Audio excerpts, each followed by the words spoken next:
चलिए हम आज स्टार्ट करते हैं इस वीडियो में।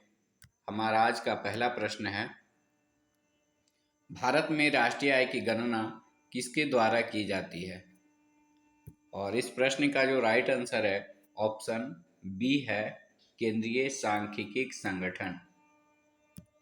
अगला प्रश्न है, ग्रेट बैरियर रीफ कहाँ स्थित है?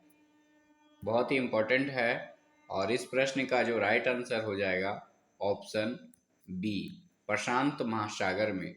और अगर पूछा जाए कि ग्रेट बैरियर रीफ किस देश में है तो आपका आंसर हो जाएगा ऑस्ट्रेलिया। चलिए बढ़ते हैं अगले प्रश्न की तरफ। भारत और पाकिस्तान के बीच अंतर्राष्ट्रीय सीमा का नाम क्या है? तो इस अंतर्राष्ट्रीय सीमा का नाम है रेड क्लिफ रेखा और इस प्रश्न का राइट आंसर ऑप्शन ए हो जाएगा। चलिए बढ़ते हैं अगले प्रश्न की तरफ। भारत की सबसे लंबी अंतर्राष्ट्रीय सीमा किस देश के साथ है? बहुत ही महत्वपूर्ण है और इस प्रश्न का जो राइट आंसर है ऑप्शन डी हो जाएगा, बांग्लादेश। बांग्लादेश के साथ जो है अंतर्राष्ट्रीय सीमा सबसे ज़्यादा है, ध्यान में रखेंगे। चलिए बढ़ते हैं अगले प्रश्न की तरफ। लोकसभा की अधिकतम सदस्य संख्या कितनी हो सकती है? तो इस प्रश्न का जो राइट आंसर हो जाएगा ऑप्शन डी है, 552। ध्यान में रखेंगे, लोकसभा की अधिकतम सदस्य संख्या 552 हो सकती है। चलिए बढ़ते हैं अगले प्रश्न की तरफ। भारतीय संविधान के किस अनुच्छेद के तहत निर्वाचन आयोग के लिए प्रावधान किया गया है?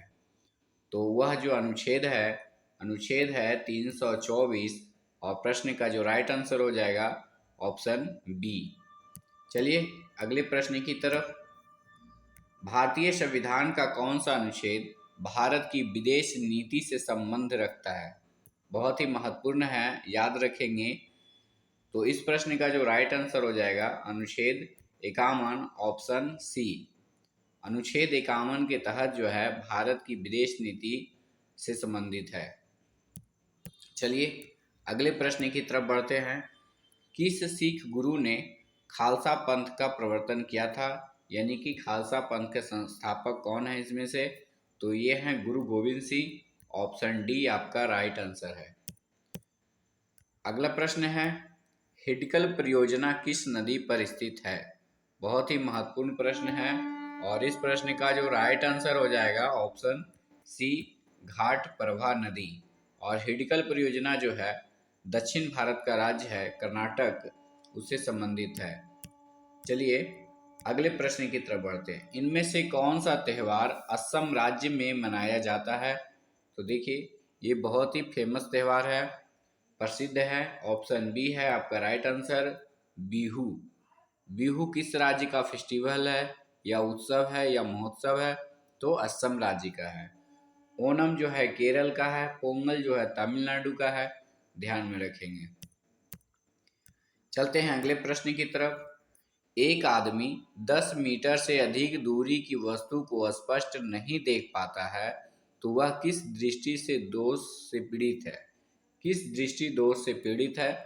तो जो व्यक्ति 10 मीटर से अधिक दूरी यानी कि निकट की वस्तुओं को जब नहीं देख पाता है तो वह मायोपिया से पीड़ित होता है। ऑप्शन ए आपका राइट हो जाएगा।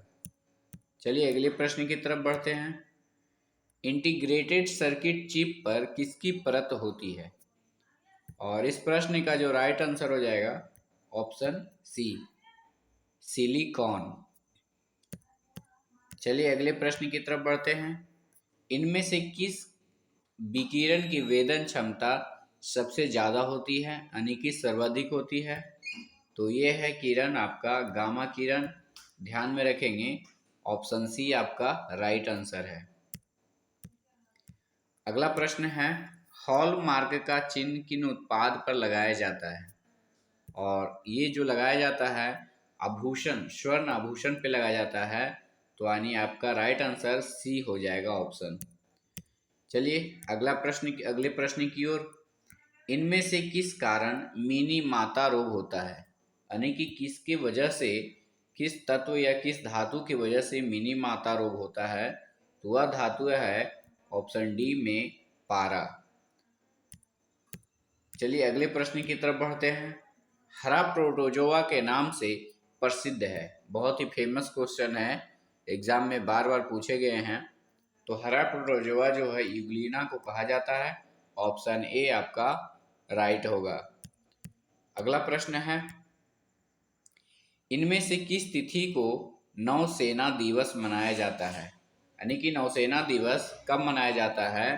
तो ये 4 दिसंबर को मनाया जाता है। ऑप्शन बी आपका राइट आंसर हो जाएगा। अगला प्रश्न है, लॉरियस पुरस्कार किस क्षेत्र में दिया जाता है? बहुत ही महत्वपूर्ण है। तो लॉरियस पुरस्कार जो है खेल कूद के क्षेत्र में दिया जाता है। ऑप्शन डी आपका राइट आंसर हो जाएगा। चलिए अगले प्रश्न की तरफ बढ़ते हैं।